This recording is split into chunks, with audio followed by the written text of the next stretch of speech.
after, we'd gone out a couple of times, right?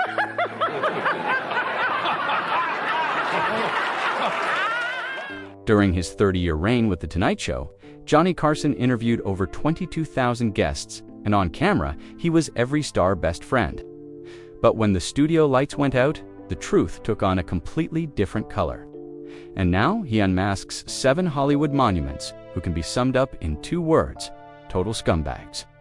The first name in Johnny Carson's mind was Frank Sinatra, who to the public was elegance personified, yet in Johnny notes emerged as an uncrowned king full of authoritarianism who arrived with an aggressive entourage, set unreasonable rules demanding to pre-approve all questions. And what made Johnny feel Frank was a scumbag was his imperious attitude toward the little people, brutally berating a young lighting technician for accidentally bumping a light, using humiliating language to trample the young man's self-esteem in front of the entire crew.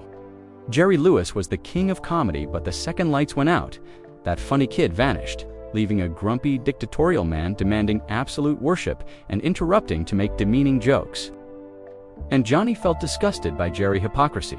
As a philanthropist who appeared with compassion for disabled children, but used derogatory language toward the very people he invoked to save, Milton Berle was Mr. Television, but to Johnny was a professional robber who constantly interrupted and stole punchlines, earning the nickname the Joke Thief by watching young comedians, writing down their bits, then performing them on TV, claiming them as his own. And Johnny witnessed many young artists crying because a year's worth of effort was stolen in minutes. Burt Reynolds brought extreme narcissism and cheap misogyny, obsessed with his appearance and spending hours forcing makeup artists to adjust every hair on his toupee.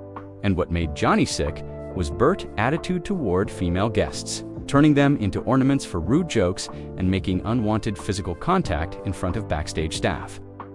Charles Bronson was Hollywood emotionless rock whose scumbaggery lay in uncooperative attitude, responding only with curt answers or terrifying silence, making Johnny wrestle to drag every word out.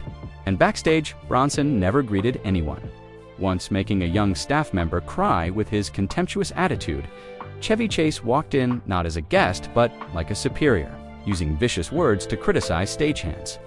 And when Chevy started his own talk show to compete with Johnny, it became a historic disaster, canceled after weeks.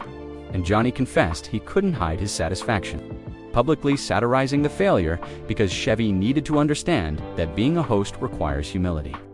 Bill Cosby was worshipped as America Dad, but Johnny wrote that his real person when cameras are off is the most terrifying, hypocritical tyrant. And as soon as the on-air light went out, Cosby's gentle smile vanished, replaced by a cold face who walked backstage, sermonizing and criticizing staff dress and hair, making the atmosphere suffocating with judgment. While Johnny felt insulted that a man he believed was unclean dared to teach others how to live cleanly. So, which of these 7 names made you feel most disillusioned? If you enjoy these untold Hollywood stories, don't forget to subscribe to Old Hollywood Pulse. Drop your thoughts in the comments below, and we'll see you in the next one.